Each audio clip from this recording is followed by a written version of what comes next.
Alright, so we've learned about HTML including page structure, tag syntax, attributes, and more, but HTML by itself is very ugly as you've seen. So we need CSS or cascading style sheets to make our markup or HTML look presentable. So the goal of this section is to look at the fundamental CSS properties for things like fonts, colors, alignment, positioning, etc.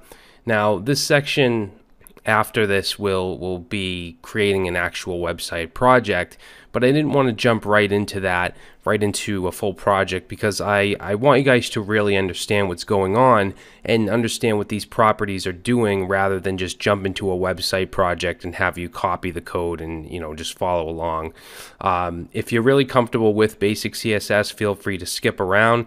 But even if you've worked with CSS before, I think that there'll be things in this section that will still help you out that you can still learn. So here's a list of what we'll be going over in this section. I'm going to show you how to actually implement CSS. There's a few different ways. We're going to look at basic selectors so that we can actually grab different elements, whether it's by the tag name or the ID, the class. We'll look at fonts and colors and different properties, different color types like hexadecimal, RGB. We're going to look at backgrounds and borders, including background colors, background images, box model and margin and padding. We're going to look at what the box model is, what exactly margin is, where that spacing goes, where the padding goes, floating and alignment. Okay, now there are more modern ways to align things on a page, such as Flexbox and the grid system, and we're going to get into that later on. This section is all about just core basic CSS. Okay, we're also going to be looking at the display property, so display inline, display block, inline block.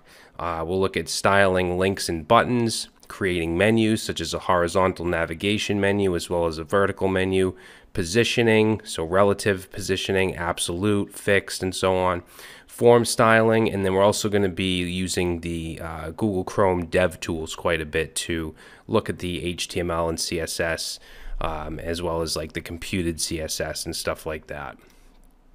All right, so just like with the last section, we're going to have a sandbox. So this will be the CSS sandbox, where we're going to have a different file for different aspects of the section, different aspects of CSS, and you can keep this and use it if you ever need to go back to.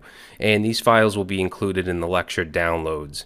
And then after this section, we're going to start putting everything together, and we're going to build a simple hotel website. Okay, so, and you can either use the CSS sandbox starter files, or you can just create the files as you go, like I'm going to be doing in the video. But that's it. Let's go ahead and get started.